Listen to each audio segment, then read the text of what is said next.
everybody, it's Trickster. Today's episode, another ex of mine. So let's dive into this video already, as I'll explain everything that went down once I returned back to my hometown. 2017 recap. I had escaped the foster care system in late March after getting my memories restored and reunited with my family. I was abducted back in 2014. The entire town believed I had died. I stayed in hiding for 6 months at relatives' houses as the cops kept rocking up multiple times looking for me because I wasn't supposed to be in my mom's care. And my father wanted custody over me. My mother kept me hidden as long as possible, yet all of this before I even started Korma High School yet. My mother enrolled me to the local high school, and the first person I went looking for was Atlas. Upon arrival of my second high school, I stepped in the gates and everybody froze. Whispers even went around that I was being brought back.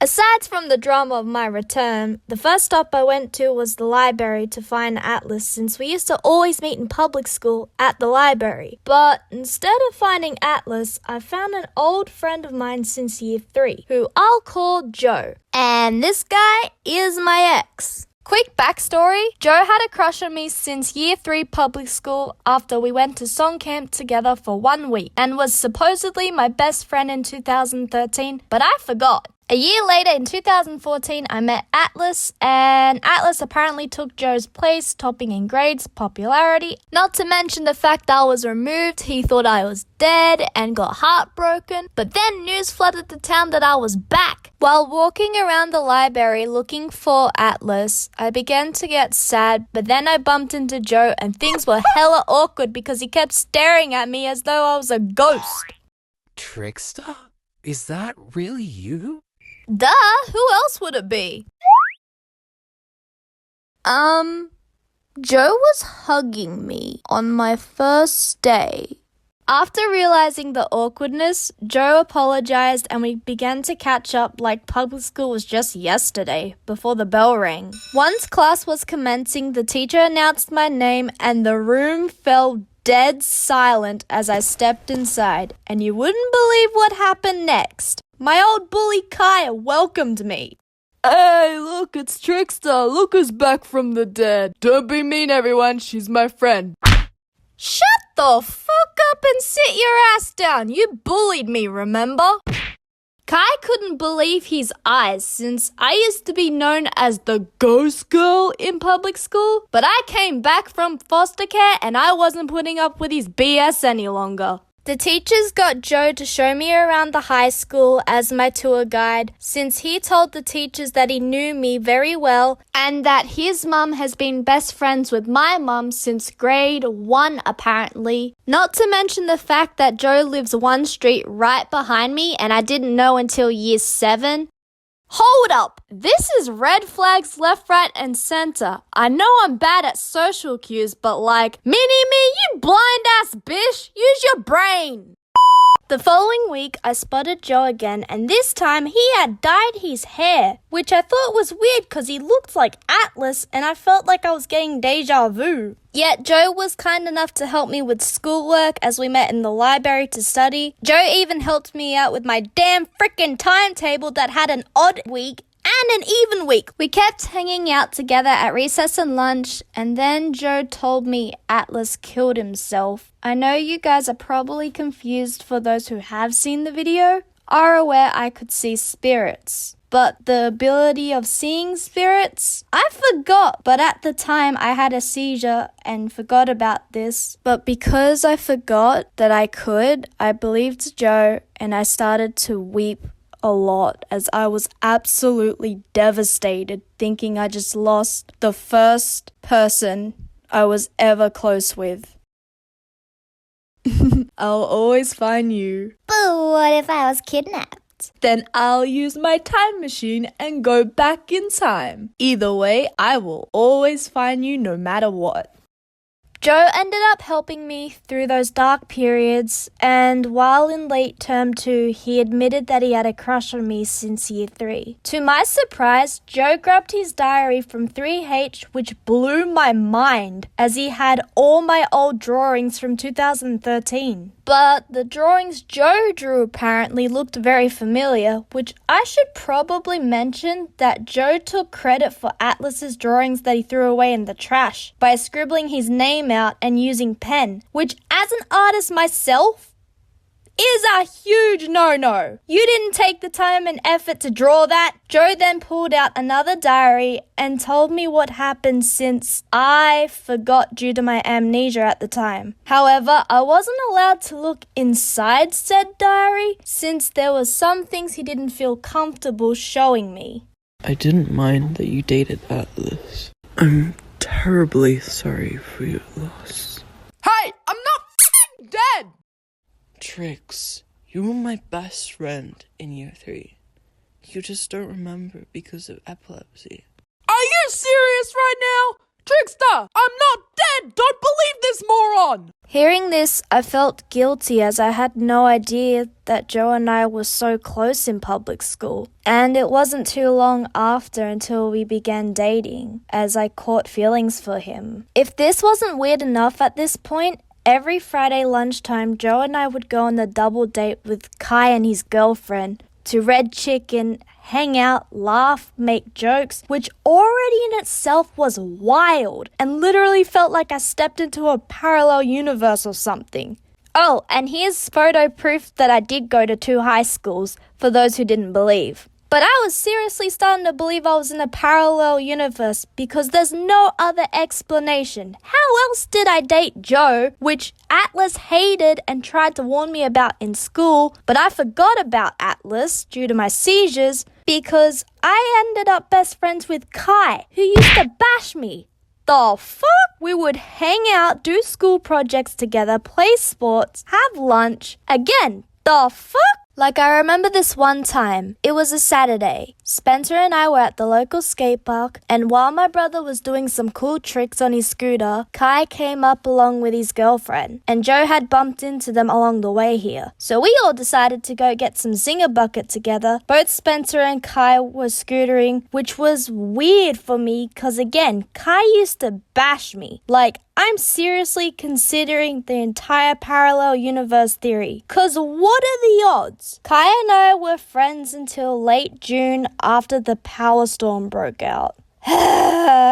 This is not helping my case right now. Once Joe found out about my mother being into witchcraft at the time, Joe told everybody about me and my mum in school, and the bullying was brought back, which I took care of. However, Joe encouraged me to use magic since Atlas knew about my gifts growing up and us being proxies. Joe started doing research. The bullying got worse at school. At home, Mum was teaching me, but I was a noob. However, once I was taken into foster care, this was the last thing I had of my mum, since I wasn't allowed to see my mum for a good 2 years. But I threw the magic away for good in 2020, and I'm not mad at those who used to bully me about it. Cause bro, I laugh at my idiot self too. Anyone can hold a candle and be like, abracadabra, bitch.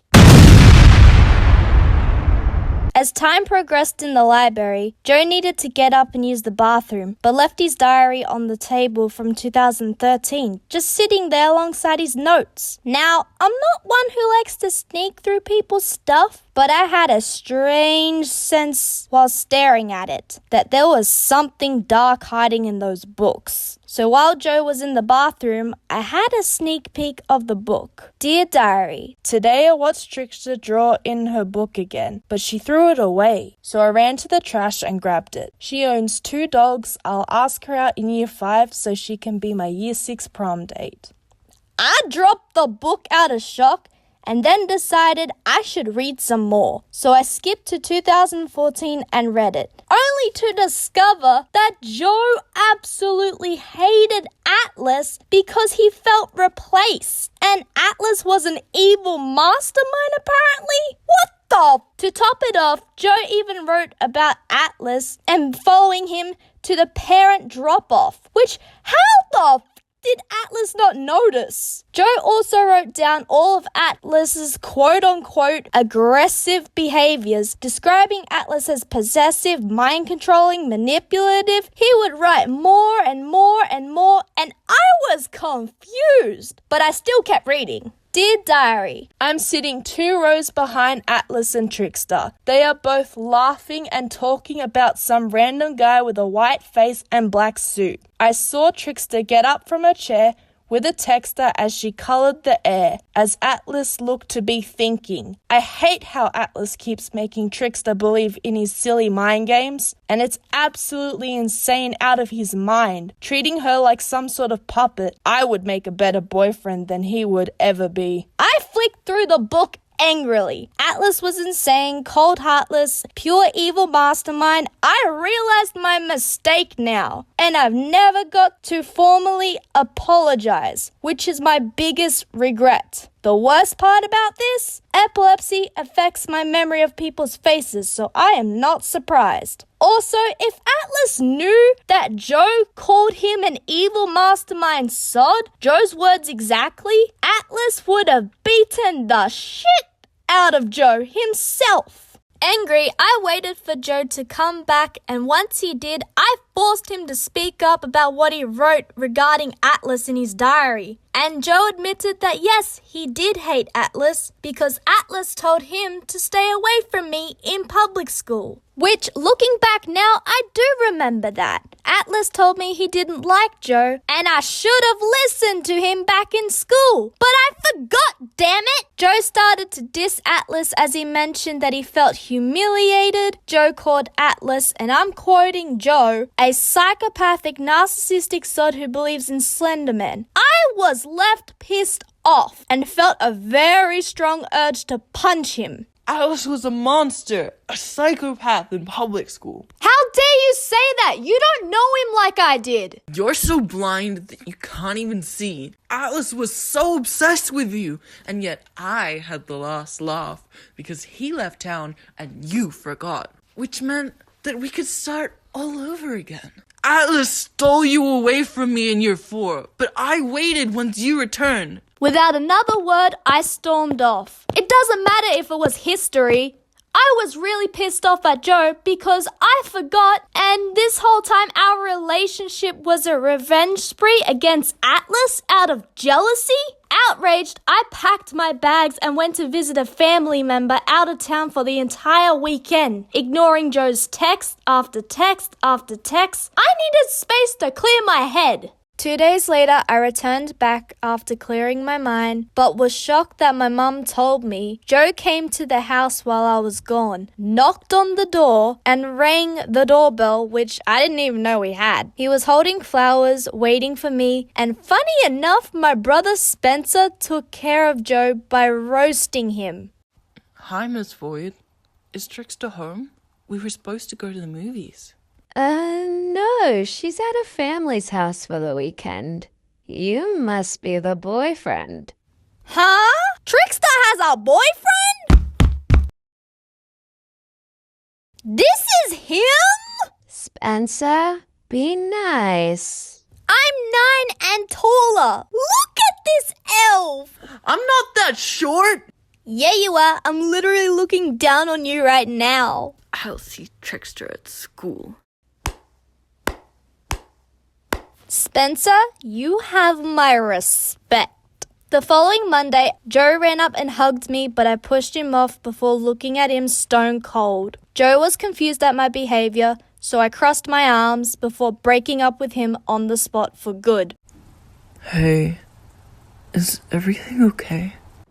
I'm moving houses and schools. Okay, well, maybe we could call every day, or I'll convince my parents to move as well.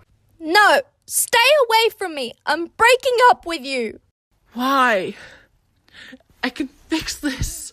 For us. Together. No, you won't. Why are you breaking up with me? Because you're too short and your personality is a fake copy of Atlas. You're nothing to me. Nothing.